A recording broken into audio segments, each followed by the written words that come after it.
chers inspirateurs. Bienvenue dans votre podcast qui inspire et qui pousse à l'action. Alors, vous le savez bien, vous le comprenez à partir de ce nom que ce podcast, il vous inspire, il promeut l'excellence locale et il appelle à l'action. Il appelle surtout les plus jeunes à l'action. L'idéal qui se cache derrière, c'est que vous, jeunes, preniez exemple de tous ceux-là qui vont passer sur nos différents plateaux et qui vont échanger, partager avec nous leurs réussites, leurs échecs, mais surtout leurs secrets de parcours, le plus important. Et aujourd'hui, Dieu faisant bien les choses, vous voyez qu'on est dans un nouveau studio. Nous sommes au restaurant et pâtisserie Debo qui nous accompagne. Merci à eux. Et alors, si vous êtes prêts, nous on est prêts. Osa, bien.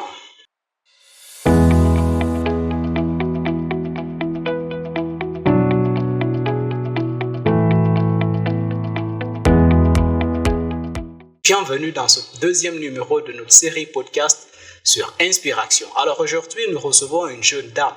Avec elle, nous verrons comme le premier invité sur le premier numéro, nous allons parler de son parcours et plus encore. Mais avant que moi je ne parle d'elle, à elle la parole. Bonsoir et bienvenue. Bonsoir Monsieur Baldé, vous allez bien? Ça va, vous allez bien? Oui, ça va, Dieu merci. Bienvenue sur Inspiration. Merci beaucoup. Alors, merci d'avoir accepté notre invitation et on espère que vous allez passer un bon moment et que vous allez partager pour inspirer beaucoup de jeunes. Merci beaucoup, c'est un plaisir. Super. Alors, pour ceux-là qui nous regardent, c'est qui cette dame à ma droite?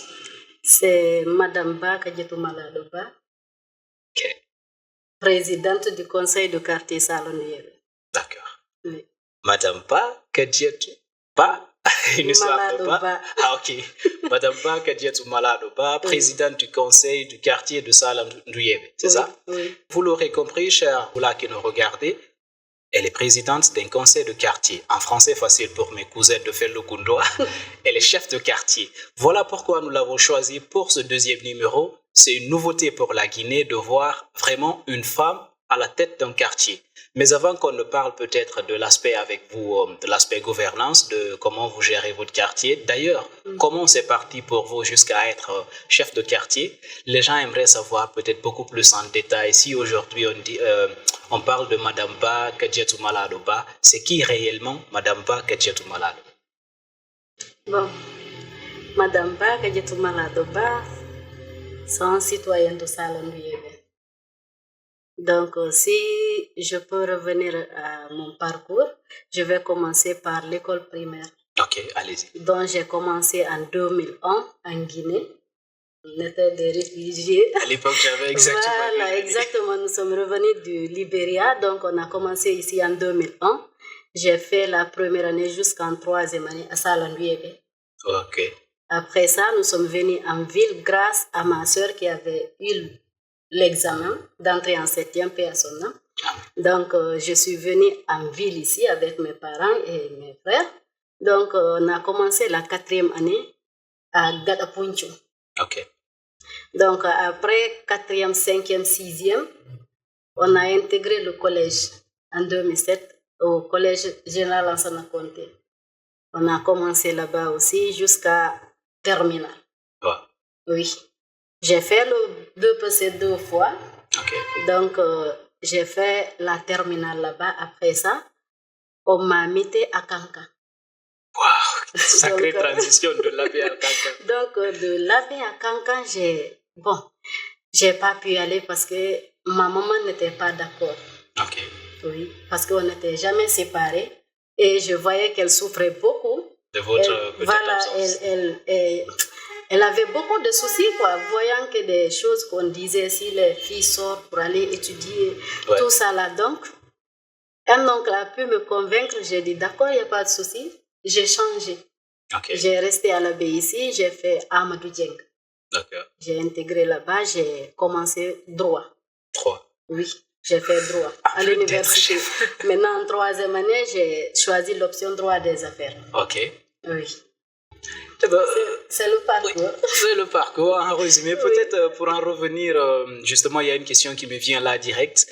Vous avez été orienté à l'université Jules Nyerere de Cancan, c'est ça? Oui. C'était pour aller faire la philosophie. La philosophie. Oui. Est-ce que ça vous passionnait d'aller faire la philo? Oui, ça me passionnait parce que à l'école, pendant les 3 ans du lycée, je comprenais beaucoup la philosophie. Donc, on me faisait peur aussi pour me dire que si tu pars étudier la philosophie, quand tu reviens ici, tu vas devenir dur, plus que ton caractère. Donc, de côté, j'ai eu peur et de l'autre côté, je voyais la souffrance de ma maman, donc j'ai abandonné. Mais j'ai dit que si je change, je vais faire le droit. Ok. Alors, la philosophie, c'était une chose pour laquelle vous avez nourri une passion. Oui. Vous, n'eût été que vous aurez fait la philosophie à Kankan. Oui. Est-ce que vous avez peut-être, les gens se demanderont sûrement pourquoi peut-être vous n'avez pas combattu pour vraiment aller à Kankan, peut-être essayer de raisonner la maman en lui faisant comprendre que vous partez pour les études. Bon, tu sais, je voulais le raisonner, mais c'était impossible. Okay. De un, en ce moment, j'étais la seule fille. J'étais la seule. Donc, elle avait beaucoup de peine. Et surtout, c'est loin. Pour elle, si tu pars là-bas et tu n'as pas de famille là-bas, ça sera difficile. Donc, il y a un de mes oncles qui a dit que moi, je peux trouver là où tu vas rester étudier. Mais, comme ta maman ne veut pas, essaye de rester à la baie. Pour elle, j'ai dit d'accord. J'ai accepté. Mais quand même, j'ai pas regretté. Oui. Et on se demande, est-ce que après peut-être l'université, comment ça s'est passé à l'université durant peut-être les 2-3 années de licence? Bon, c'était quand même facile, puisque j'étais avec les parents et ce n'était pas loin. Donc surtout aussi, je connais la localité. Je suis habituée à rester à la baie ici. Donc, c'est pas comme si tu partais là où tu connaissais personne. Donc, c'était facile. Disons, c'était facile. Mais est-ce qu'on vous a pas peut-être... vous vous êtes senti comment quand réellement vous avez compris que vous ne pouviez pas aller à Kankan? Parce que moi, je m'imagine, admis du bac, on m'envoie à Kankan. C'est vrai, je pars pour les études, mais derrière, moi, je vois cet aspect découverte. Comment vous vous êtes senti peut-être après qu'on vous a dit non, oublie Kankan, reste à la baie? J'étais un peu fâchée pour ne pas mentir. J'étais excitée d'aller moi aussi voir comment, quand, tu sais, il y a nos aînés là-bas, quand eux, ils reviennent de l'université, ils commencent à expliquer comment les choses sont passées là-bas avec tout ce qui s'est passé avec eux là-bas. Donc, moi aussi, je me dis que, si moi aussi je partais là-bas, j'allais découvrir, mais bon. Même si peut-être, comme dirait le poète, à beau mentir qui vient de loin, on ne sait pas si c'est... Même si c'est pour revenir dire que moi aussi j'étais de l'autre côté pour étudier, on a souffert, on a fait ceci, on a fait cela, donc tout ça là. Donc j'avais un rêve d'aller étudier là-bas, mais bon, j'ai compris ma maman quand même. De l'université, vous avez accepté, c'est déjà une qualité. Vous avez accepté de vous rétrécir, vous, pour vraiment rendre fière la maman, ne pas la frustrer et continuer, vaille que vaille, les études pour Kankan. Vous avez fait droit. Les gens se demandent peut-être, est-ce que madame a droit des affaires? Vous êtes dans une région comme la baie, peut-être où il n'y a pas assez d'entreprises. J'imagine comme à l'époque où vous avez été diplômé, j'imagine qu'il n'y avait pas assez d'entreprises. Les gens se demandaient peut-être à quoi ou comment aurait servi votre diplôme. Est-ce que vous avez eu à utiliser vraiment ce diplôme-là, ce diplôme de droit des affaires ici à la baie? Bon, disons que le diplôme exactement, je ne l'ai pas utilisé. Mais dès que j'ai terminé l'université, je ne me suis pas reposée.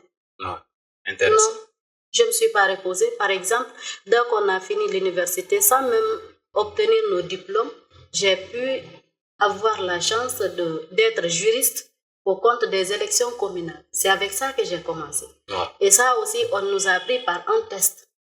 C'était chaud, mais... Ça, c'est bien avant l'obtention du diplôme universitaire. Oui. Intéressant. Donc, c'était chaud. On faisait le concours avec nos professeurs, avec nos amis qui travaillent à la banque.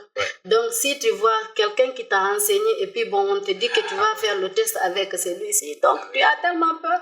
Je me rappelle, on partait avec mes amis pour réviser. On dit attends, on va aller réviser nos cours. Mais attends, réviser pour faire le test. Donc, on a... c'est comme ça, mais quand même, on était admis. On m'a amené, par exemple, moi, à Nossi. À Nossi, ok. J'ai fait les 3 mois là-bas. J'étais pris comme juriste. Donc, c'est ma première expérience. Après ça, dès que nous sommes revenus, après l'obtention du diplôme, j'ai commencé par le Crédit Rural, de faire le stage. Et j'ai fait là-bas, j'ai duré un peu. Après ça, mon directeur m'a trouvé un petit job comme on ne payait pas. Il voyait que j'étais tellement prête pour travailler, déterminée. Donc, il m'a trouvé un boulot, il m'a dit, malade, écoute, si on te dit d'aller, par exemple, à Farana pour travailler, est-ce que tu vas accepter? J'ai dit directement oui. Sans savoir, c'était quoi peut-être le travail? Bon, il m'a expliqué, il a dit que c'est juste être trésorière dans une agence de transfert. J'ai dit d'accord. Si mes parents acceptent, je vais aller. Il m'a dit d'accord. J'ai dit, monsieur, je vous reviens après. Mais finalement, quand j'ai expliqué à mon papa, j'ai expliqué à ma maman, ils ont accepté directement. Eux aussi, ils ne m'ont pas refusé. Contrairement au cas de l'université. Exactement. Donc, je suis allée à Farana. J'ai fait un mois. Donc, je connaissais personne. Mais quand même, j'ai pu travailler un mois après. On m'a mis à Guéguédou. Wow. Donc, vous avez fait le tour de la Guinée. Tu imagines? Là-bas aussi, j'ai resté 8 mois. Après Guéguédou, j'ai dit, attends, si je reste ici, d'un côté, tu peux obtenir l'argent.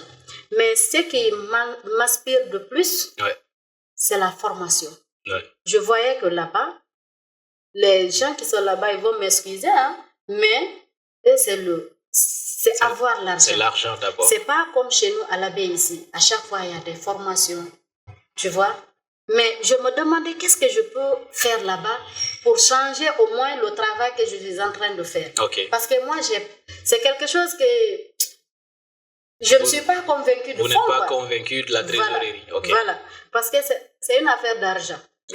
Donc, je me suis dit, mais j'ai regardé, je n'ai pas trouvé. Je dis, attends, il faut que je me retourne. Parce que le travail, là, quand je dure ici, certes, je vais avoir l'argent, mais la connaissance, je ne vais pas avoir. Et peut-être ce que je connais, je risque de perdre un peu encore. Donc, je suis allée de Guéguédou à Conakry. Quand je suis allée à Conakry aussi, il y a un de mes professeurs qui m'a dit de venir à chose au tribunal de Mafanko. Travailler un peu avec lui. Je suis allée, c'est un professeur humble, il m'aimait beaucoup. Donc, j'ai dit, attends, le frais de transport, là où je quitte, c'est loin. Et je ne gagne pas beaucoup. Je risque de fatiguer la famille. Alors que là où je suis maintenant, c'est à moi d'aider la famille. Pas le contraire. J'ai dit, monsieur, j'ai placé des arguments. Il m'a dit, malade, il faut avoir beaucoup de courage. J'ai dit, monsieur, c'est loin. Là où je quitte pour venir ici, c'est loin. Il a compris finalement. Et un de mes frères m'a aidé pour faire un stage à la coopération. Au ministère. Donc, finalement, dès qu'on a commencé là-bas, paf, Ebola est une chose. Covid est venu. Voilà. On nous a dit, maintenant c'est bon. Nous sommes restés à la maison pendant 2 semaines, 3 semaines. J'ai dit à ma tante, bon, ça c'est pas ma vie ça. Moi je peux pas rester comme ça. Rester inerte sans faire quelque chose. Quand tu me voyais, toi-même tu vas sentir que ça ne va pas du tout. Je dis, certes je mange, je me couche, mais attends, si je repense à la famille, non ça peut pas aller. C'est pas du tout moi. Donc j'ai dit à ma tante, je vais rentrer. Elle m'a dit, mais comment tu vas rentrer? Kadjetou, il n'y a pas de route. Actuellement, on n'accepte pas les... Je dis, moi, quel que soit Pédix, je vais rentrer à la baie. C'est là-bas que je connais. Et c'est là-bas que j'ai des contacts. Elle m'a dit, d'accord, j'ai cherché un taxi, mais je suis rentrée à la baie ici. Donc, dès que je suis rentrée, bon, finalement, le Covid, c'était là-bas. Hein? Donc, le Covid, c'était à Conakry. Voilà, le Covid, le confinement, c'était là-bas. Ce n'est pas ici. Donc, finalement, je me suis retournée. Bon, j'ai commencé à chercher du stage, comme on le sait tous. Donc, mais j'ai pu trouver quelques ONG. J'ai fait des stages dans les ONG. Donc c'est ça que j'ai trouvé. Je peux être agent de terrain. Ça me plaisait beaucoup. Donc, c'est ça. Eh bien, les gens se demandent forcément, en tant que femme, peut-être, vous avez une énergie peut-être qui vous donne à chaque fois l'envie de ne pas rester vraiment sans faire quelque chose. Vous vouliez toujours être sur le coup. C'est quoi peut-être ce petit secret-là où, je ne sais pas, quelle est cette force qui vous animait, à tel point que vous vous dites forcément, je ne peux pas rester 2 semaines sans faire quelque chose. Il faut que je trouve autre chose à faire. Parce qu'aujourd'hui, en parenthèse, que les dames m'excusent, mais on a l'impression que la jeune femme est beaucoup plus peut-être flexible ou, je ne sais pas, un peu flemmarde, je vais dire, à l'idée de faire quelque chose, à aller frapper à des portes dans un espoir que quelque chose se trouve au bout du tunnel. Vous, c'était quoi peut-être cette force qui vous animait ou ce petit secret que vous aviez pour vraiment dire que je ne peux pas rester tranquille pour 1 semaine ou 2? Bon, ma force et la motivation, c'était ma mère. Ah. Elle ne travaille pas. Elle a abandonné son travail, disons qu'elle vendait un peu, mais vu qu'il y a eu, arrivé à un certain moment, s'il y a des enfants à la maison et que moi je pars étudier et que si elle aussi elle sort, personne ne peut s'occuper des enfants. Donc en voyant ça, surtout je suis l'aînée chez elle, j'ai dit attends, je ne peux pas rester comme ça. Si tu n'as pas un grand frère de même lait, une grande sœur de même lait, donc tu ne peux pas t'asseoir comme ça. Donc je me suis dit, attends, si moi je me bats, peut-être ça va permettre à mes frères aussi de prendre l'exemple. Merci. De prendre l'exemple surtout. Mais si moi je reste à la maison sans rien faire et que moi-même, c'est ma maman qui s'occupe de mes enfants, ça ne sera pas possible, ça sera difficile de s'en sortir. Donc quand je voyais sa souffrance, je me dis non. Donc dès le début, j'ai mis ça dans ma tête. Il faut que je travaille. Donc il n'y avait pas vraiment un moment pour dire non, il faut marquer pause, il fallait que ça se fasse. Non.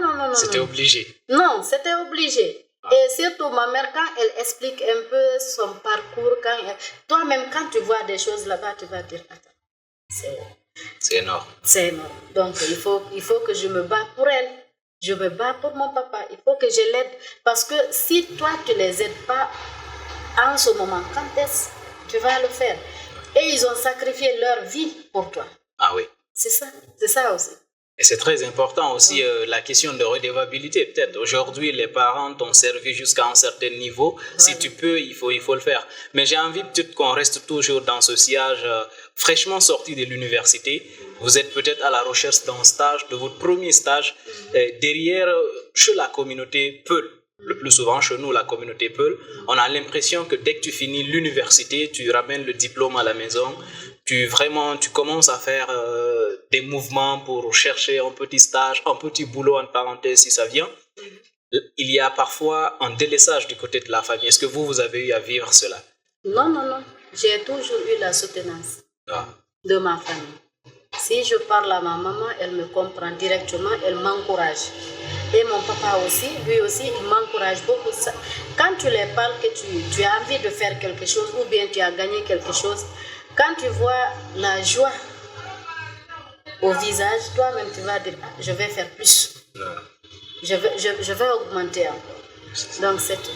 C'est très important. Ça veut dire que bravo à votre famille qui vous a accompagné parce qu'on voit sûrement, ça existe dans des familles où dès que tu commences vraiment à te chercher, si c'est le papa peut-être qui était le responsable de la famille, il délaisse parfois, il dépose tout sur toi, surtout si tu es garçon. Peut-être que c'est parce que vous étiez femme. Ah non, c'est pas du tout. Moi je respecte beaucoup mes parents et je suis fière d'eux. Parce que c'est grâce à eux si je suis devenue ce que je suis aujourd'hui. Ah oui.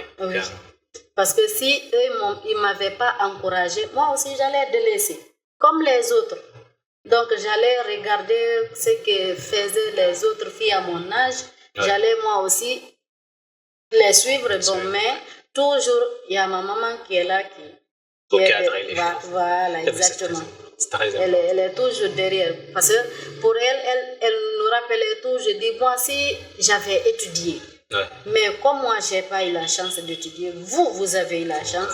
C'est deux choses. Celui qui ne veut pas étudier la personne va aller me laisser seule ici. Soit tu étudies pour rester ensemble, ou bien si tu ne veux pas étudier, tu pars. Hein? Ça, donc, tu connais nos mamans africaines, donc c'est comme ça. Ah oui. Voilà. Ah oui. Elles ont ce caractère-là à toujours bien faire pour les enfants, et ça se comprend. Exactement. Et c'est très important. Exactement. Les gens se demandent, est-ce que Madame Ba Kadiatou Malado Ba a commencé peut-être la vie de couple à l'école, ou est-ce que c'est après les études que vous avez eu votre mariage?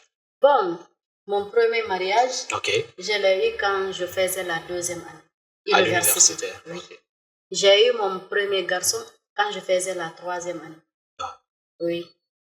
Donc, ça n'a pas été facile de ce côté, mais Dieu merci. J'ai pu continuer mes études. Et comment vous avez fait? Ça n'a pas été facile. Il y a des jeunes filles, excusez, je connais ma cousine de Felokundwa, peut-être qui est dans le même sillage. Elle se demande sûrement comment faire pour tenir. Elle est peut-être, elle, à sa classe de terminale ou à sa classe de première année. Elle se demande vraiment, elle est mariée, elle a un enfant, elle se demande comment faire pour vraiment réussir ma vie de couple et réussir en même temps à l'école ou à l'université. Bon, je n'étais pas avec mon mari de l'époque. Okay. On ne vivait pas ensemble, c'était un diaspora. Donc, je vivais avec la belle famille. Okay. Donc, du coup, après le mariage, il n'y avait pas mon mari ici. Donc, j'ai continué mes études jusqu'en 3e année. Bon, j'ai eu mon premier enfant. Donc, on n'a pas duré ensemble. Okay. Donc, mais j'ai pu continuer mes études malgré que j'ai eu l'enfant, mais c'était à la fin. Ok, donc c'était pas maternité, école. Non. Okay. Le peu de temps qui nous restait, donc je pouvais gérer parce qu'il y a maman à la maison, comme on dit. Donc vous avez fait de votre maman votre babysitter. Non, voilà. Donc c'était ça. C'est ça. Eh bien, ça se comprend. Honnêtement, on vous tire le chapeau et par la même occasion, on va dire merci au restaurant Pâtisserie Debo qui nous reçoit aujourd'hui.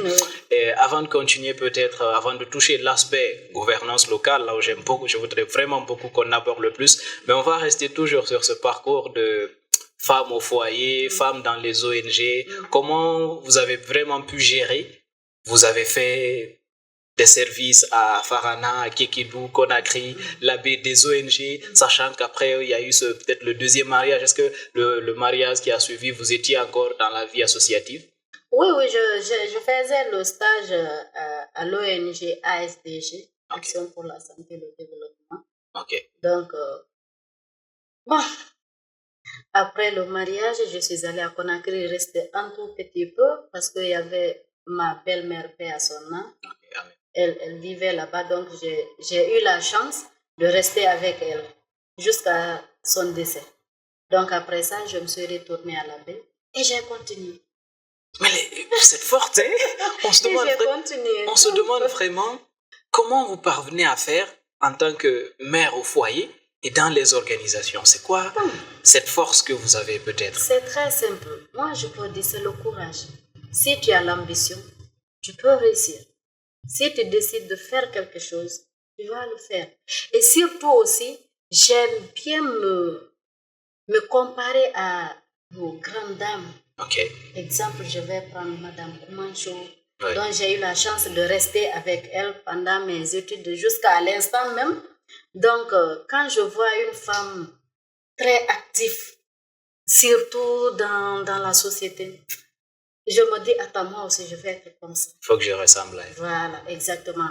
Madame Tata, celle qui était notre proviseur. Ah oui, je l'ai connue. Tout ça là, donc quand elle commence à parler, tu es obligé. Donc, tu vois, non? Donc, je me suis dit, attends. Donc, vous aviez ce style-là, peut-être, de vous mesurer aux autres. Merci, je me suis dit, attends.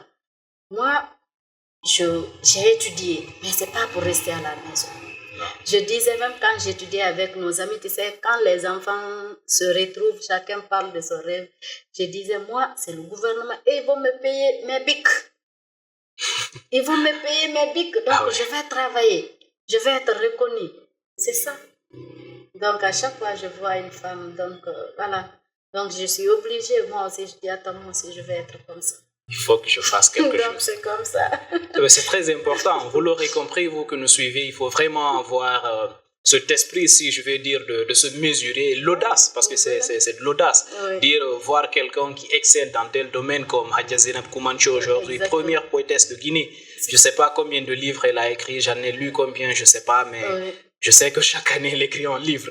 Donc récemment, et même elle a sorti 2 livres. Donc, mesurez-vous, chère sœur, vous l'aurez compris, elle a toujours eu l'audace de se mesurer aux autres. Elle nous a beaucoup appris aussi. Avec Madame Koumadjo, on a beaucoup appris. Et je me souviens, vous avez fait partie aussi de l'équipe culturelle et artistique du musée de Fouta. Exactement. C'est avec, tout récemment, avec le foyer et tout ça, le travail. Donc, j'ai pas trouvé du temps pour ça. Mais sinon, depuis 2010, je suis au musée de Fouta. Je suis actrice. Wow. Oui, depuis 2010. Donc, on a beaucoup appris avec elle.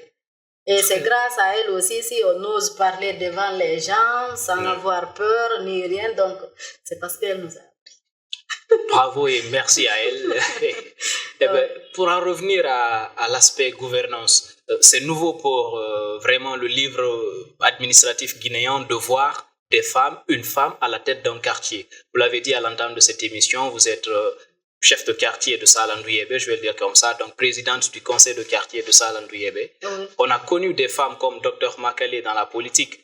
Et aujourd'hui, vous, comment c'est parti vraiment pour vous de vraiment la femme dans les organisations, la femme au foyer dans les organisations de la société civile, à la femme présidente du chef de quartier, de tout un quartier? Bon, je peux dire que ça vient de Dieu. Ok. Oui, parce que j'ai jamais aussi pensé être chef de quartier, présidente de quartier. Wow. Certes, j'ai participé, j'étais la vice-présidente de notre BRJ là-bas, bureau des jeunes, j'étais la vice-présidente. Et quand ils ont demandé de faire les listes là pour remonter, je faisais partie des gens qui écrivaient la liste. Mais pour moi, c'est juste pour appuyer. Soit si on m'a demandé, je dis, mettez-moi côté des femmes, soit présidente des femmes ou bien présidente des jeunes. Mais je n'ai pas aspiré directement à être la présidente. De tout le quartier? Non, pas du tout. Donc, on a fait les listes. J'ai seulement chahuté avec mes frères. J'ai dit, attends, je l'ai dit, parce que ce sont mes frères. J'ai dit, mettez-nous les femmes là-bas, votre liste là. Il faut que nous, les femmes soient là-bas. Voilà, il m'a dit, laisse-nous tranquille. J'ai dit, d'accord, il n'y a pas de souci. Donc, ils ont remonté la liste. Dès qu'on m'a appelé pour aller là-bas, on m'a dit qu'il y a des gens qui vont aller là-bas, vous allez préparer le terrain. J'ai dit, d'accord, j'étais au boulot. Parce que je rappelle que je suis actuellement contractuelle au SNAP. Je suis contractuelle là-bas. Donc, j'ai dit, d'accord, j'ai pris la permission, je suis allée, mais sans penser être la présidente. Non, pas du tout. Non, pas du tout. Allez-y. Quand ils ont commencé à lire les articles, tout ça là, le protocole, et Marmassiri a commencé de dire président ou présidente, j'étais assise tranquillement. Je n'imaginais même pas. Maintenant, quand elle a parlé mon nom, je me suis retournée pour chercher la personne. Tu vois, du genre, quand on t'appelle, tu fais comme ça. Pour chercher, c'est toi. Sachant que peut-être c'est pas toi, tu cherches. Donc, quand elle a prononcé le nom, j'ai fait comme ça, j'ai fait comme ça. C'est quand ils ont applaudi, j'ai dit, attends, j'ai eu peur. Présidente du conseil de quartier. Donc, c'est comme ça, c'est venu. Oui. Sans peut-être aucune ambition de devenir chef de quartier. Et peut-être, quelle a été peut-être la première impression que peut-être le quartier lui-même a eu de votre nomination à sa tête? Bon, on va dire que tout le monde va dire, c'est une femme. Il y a d'autres même qui disent que c'est une fille. Il y a d'autres qui disent qu'elle n'est même pas mariée. Donc, tu vois du genre, quoi. Donc, il y a des gens, surtout si je me présente, on me regarde avec les gros yeux comme ça. Attends, c'est elle? Donc, c'est la première impression pour tout le monde. Parce que c'est la première fois. C'est la première fois. Pour nous, à la baie, je ne sais pas pour les autres. Je pense que c'est pour tout le pays. C'est la première fois qu'une dame soit à la tête d'un quartier. Qu'une femme soit à la tête d'un quartier. Donc, c'est ça aussi. Et aujourd'hui, vous, quelle lecture avez-vous peut-être vous êtes en train de diriger un quartier. On va toujours rester peut-être sur l'aspect femme. Aujourd'hui, vous êtes femme à la tête d'un quartier. Peut-être en Guinée, la population, 52% de la population guinéenne est femme. Je ne sais pas si le pourcentage des femmes aussi domine aussi dans votre quartier, mais quelle est cette lecture que vous faites des femmes de votre quartier peut-être? Est-ce que peut-être elles s'impliquent dans cet aspect de gouvernance ou je ne sais pas autre chose? Oui, je vais dire oui, parce que maintenant, on a une association là-bas, association des femmes. Donc, on essaye avec le peu qu'on a de faire des activités tous à la main. C'est pas pour autant dire que tout le monde de chez moi là-bas est étonné ou quoi. Ils me soutiennent beaucoup. Très donc, surtout les femmes aussi. Ah donc, oui, forcément, vous êtes la première femme, donc ils vont faire votre atalakou partout. Voilà, donc tu vois, non, c'est pas... En tout cas, j'ai pas vu quelque chose qui démontre qu'ils sont contre. Pour le moment, j'ai pas vu. Et peut-être, c'est quoi peut-être votre combat aujourd'hui, je vais dire, en tant que peut-être femme à la tête d'un quartier pour peut-être l'implication des femmes dans l'aspect de gouvernance? Parce que si je rappelle, la fois dernière, je lisais un article de l'ISS Africa, c'est l'Institut d'études et de sécurité Africa, qui disait que malgré 52% de la population guinéenne soit femme, il y a une sous-représentation de la femme dans les actions, que ce soit politiques, en tout cas, les actions de gouvernance, surtout de gouvernance locale. Peut-être qu'on a connu des femmes ministres, ça va au gouvernement du plus haut, ça va. Mais peut-être aujourd'hui, vous, en tant que chef de quartier, en tant que femme chef de quartier, j'ai envie d'insister sur le mot. C'est quoi peut-être ce combat que vous avez pour vraiment l'implication des femmes dans l'administration et la gouvernance? Bon, pour moi, ça c'est un souhait d'abord, que les femmes soient émancipées, libres. Donc, à chaque fois, je les rappelle. Il ne faut pas que tu restes seulement assise et tu tends la main. Il faut te battre.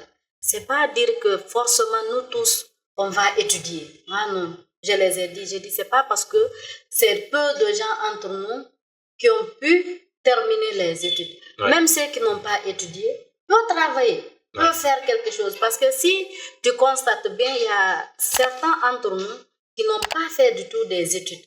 Mais dès que tu les écoutes, ou bien qu'ils te donnent des idées, toi personnellement tu vas dire, moi j'ai étudié mais j'ai pas j'ai pas pensé comme la personne là. Donc tu vois, donc du coup, je les invite tous à se mobiliser, échanger, à s'accepter. Chacun va apporter le peu qu'il a et ça va devenir beau. Et si aujourd'hui, je sais pas, c'est quoi votre avis?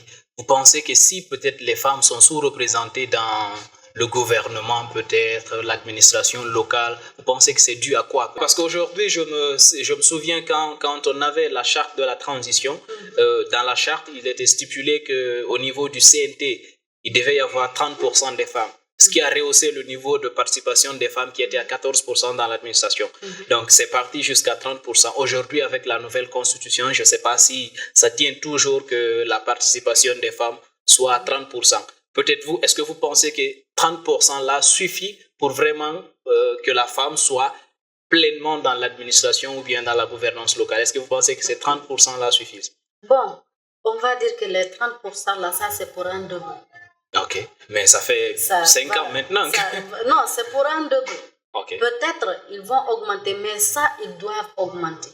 Parce que vu le nombre des femmes par rapport aux hommes, nous sommes nombreux. Et si les femmes aussi s'impliquent dedans beaucoup, il y aura beaucoup de changements. Mais est-ce que vous pensez que les femmes peut-être ne sont pas en partie responsables peut-être de leur faible intégration dans l'aspect gouvernance? Parce que je prends toujours exemple que Dr Makale m'excuse, mais c'est une réalité.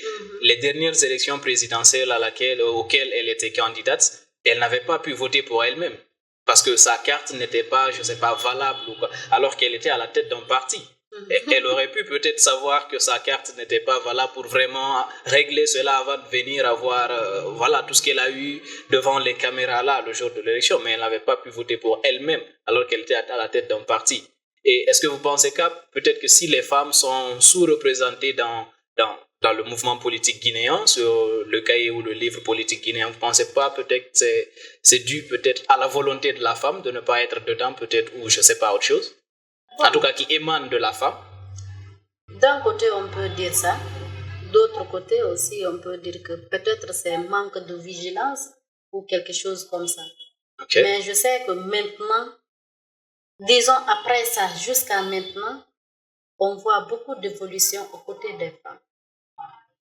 Certes, ça s'est passé comme ça, mais je ne pense pas que cette erreur reviendra du côté des femmes. Et l'implication des femmes, ça doit être quelque chose qu'on doit apprécier beaucoup. Parce qu'à part Dr Makale, il y a beaucoup de femmes. Il y a beaucoup de femmes qui dépassent même Dr Makale. Donc, tu vois, et il y a des jeunes filles aussi qui se battent pour être du rang, quoi. Ouais. Donc, ça, je pense que d'ici 2 ans, 3 ans, on va constater beaucoup de changements. C'est ça qu'on souhaite. Eh bien, nous le souhaitons parce que parfois, on dit souvent que ce que femme veut, Dieu le veut. Donc, si, mais est-ce que peut-être c'est pas parce que femme ne veut pas s'impliquer que Dieu ne veut pas, peut-être que le pays là bouge. Les femmes aspirent à ça, hein. On se bat pour ça maintenant. Tu vois? Ben, je pense que voilà, il faut peut-être.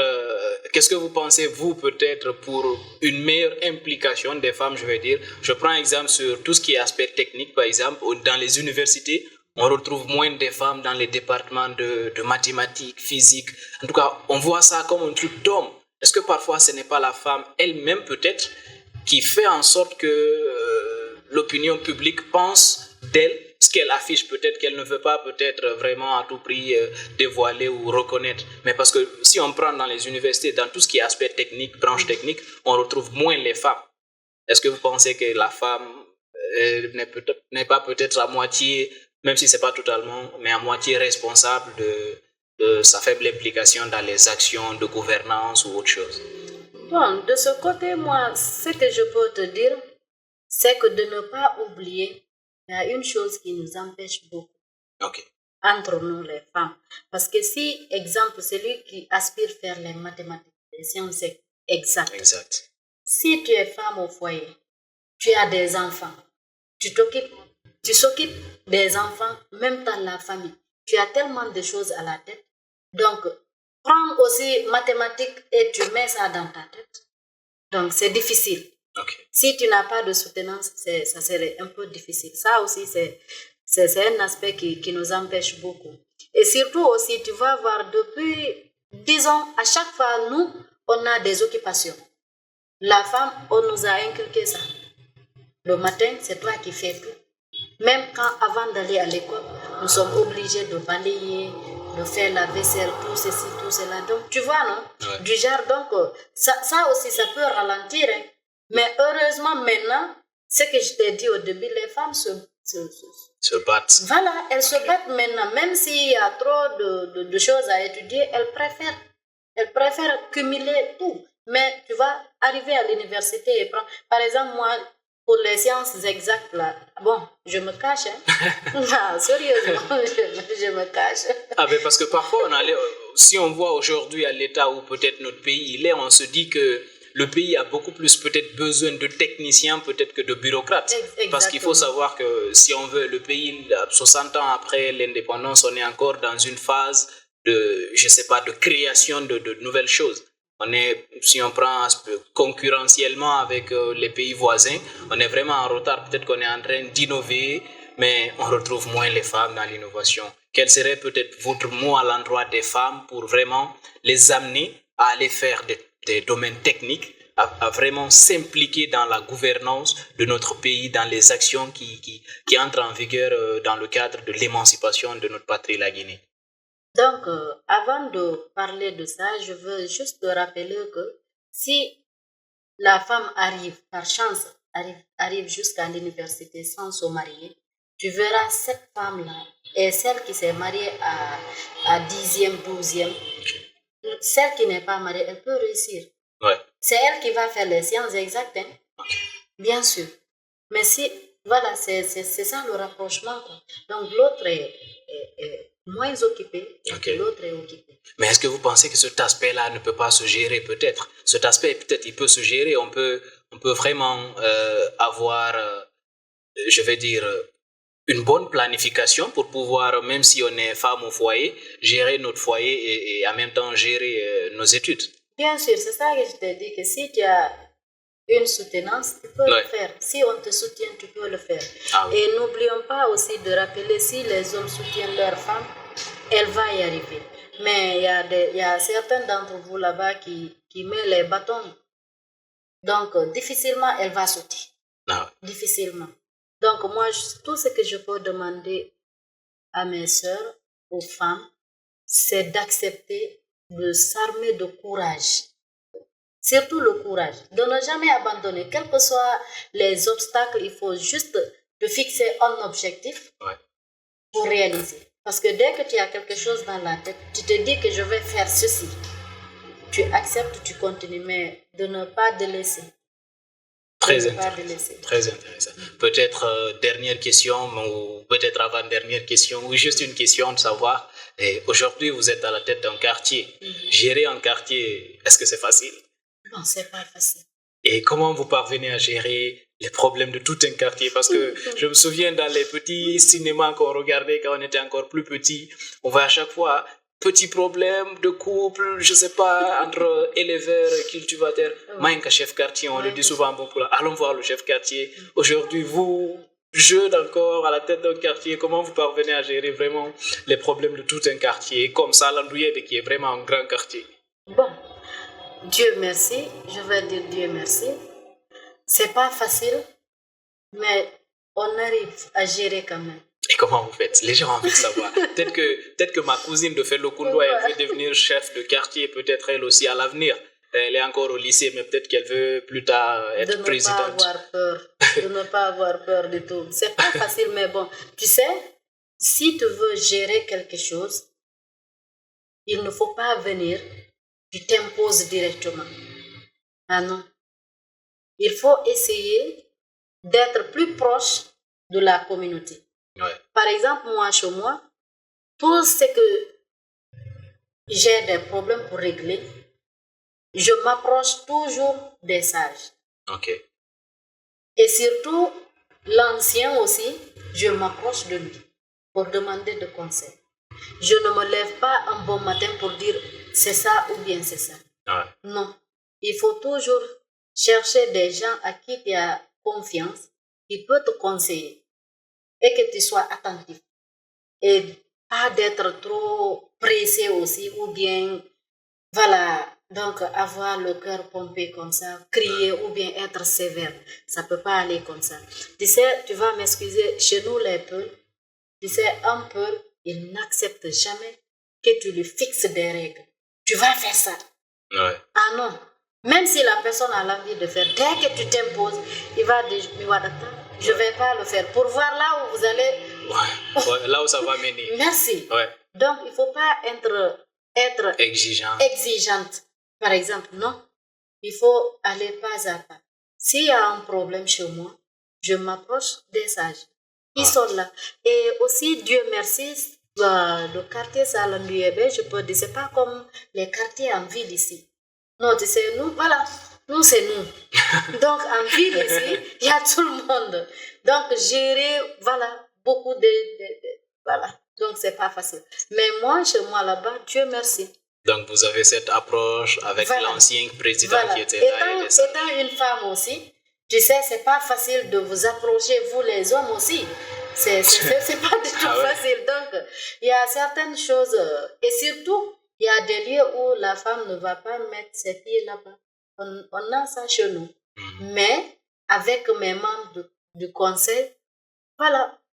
En tout cas, j'ai pas de problème. Si j'ai quelque chose, j'ai besoin d'aller là-bas, je me fais représenter. Je ne m'impose pas. On sait que surtout, excusez-moi de vous couper, mais le chef de quartier, nous, on a tendance à croire que c'est quelqu'un qui a tout son temps pour le quartier parce que s'il y a baptême, s'il y a décès, il faut y aller. Vous êtes encore actif dans les organisations, vous êtes contractuel dans une au SNAP. Est-ce que vous avez vraiment le temps d'aller à chaque fois quand il y a baptême ou petite cérémonie soit-elle dans le quartier? Est-ce que vous faites toujours représenter ou vous assistez à toutes les cérémonies? Bon, chez moi, de un, je suis née de ça, là, je suis de ça, là.